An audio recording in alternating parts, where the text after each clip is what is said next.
Halo guys, selamat datang di channel ini. Di sini aku akan berbagi sedikit ilmu tentang komunikasi.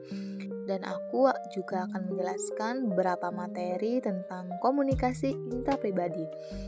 Apa sih komunikasi intrapribadi itu? Ada yang udah pada tahu belum? Nah, baik, di sini kita akan belajar bareng-bareng untuk mengetahui tentang komunikasi intrapribadi dan untuk menambah wawasan kita.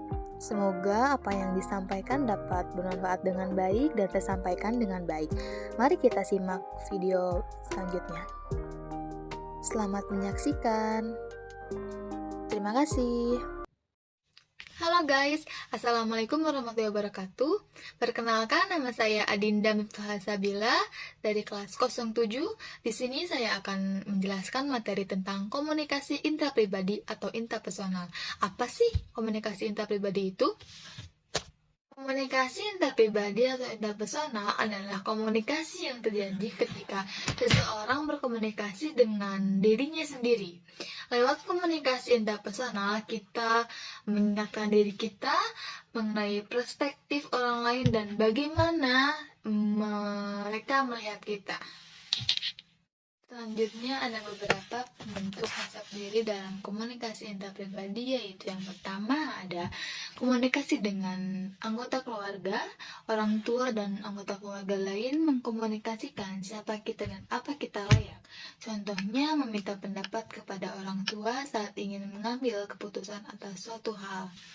Yang kedua ada komunikasi dengan teman sebaya. Dalam hubungan ini, mempelajari perbandingan sosial, yaitu membandingkan diri sendiri dengan orang lain untuk membentukkan penilaian. Contohnya membandingkan kemampuan prestasi teman dengan diri sendiri. Yang ketiga ada komunikasi dengan masyarakat. Masyarakat dan budaya yang dianutnya mengajarkan kepada individu apa yang pantas atau tidak, baik atau buruk, dan benar atau salah. Contohnya saling sapa jika bertemu tetangga di jalan, bermusyawarah bersama jika ada hal yang perlu.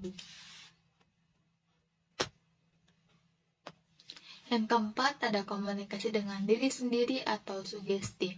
Proses bagaimana seseorang bertindak sesuai dengan bagaimana dia percaya dengan persepsi dirinya sendiri. Contohnya kita percaya diri dan yakin bahwa kita bisa melakukan hal yang sulit di saat sedang ujian dan semua akan terlewat mendapat hasil yang baik.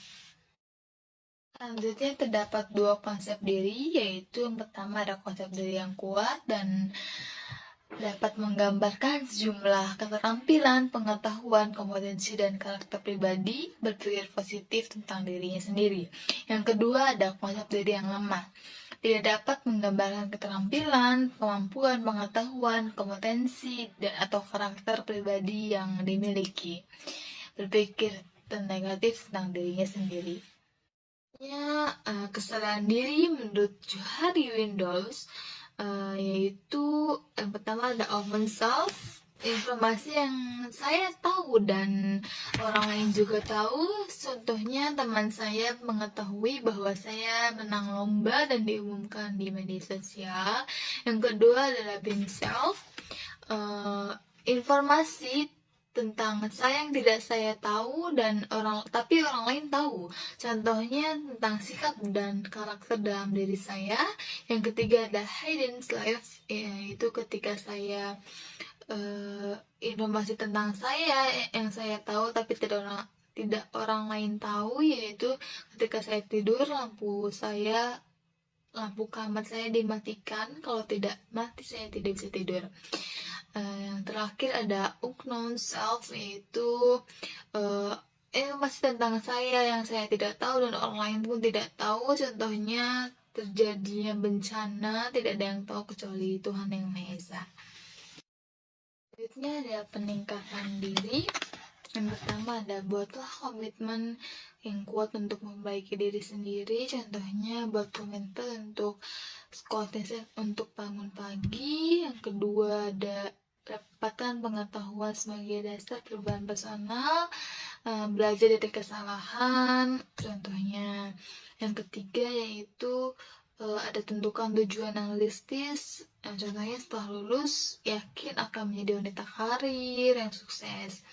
Yang ketiga yang keempat ada terima bahwa kita dalam proses, yaitu kita harus bangga pada diri sendiri bahwa kita bisa melewatinya dan kita harus support diri sendiri. Yang terakhir ada ciptakan suatu konteks support untuk perubahan. Sekian, terima kasih. Assalamualaikum warahmatullahi wabarakatuh.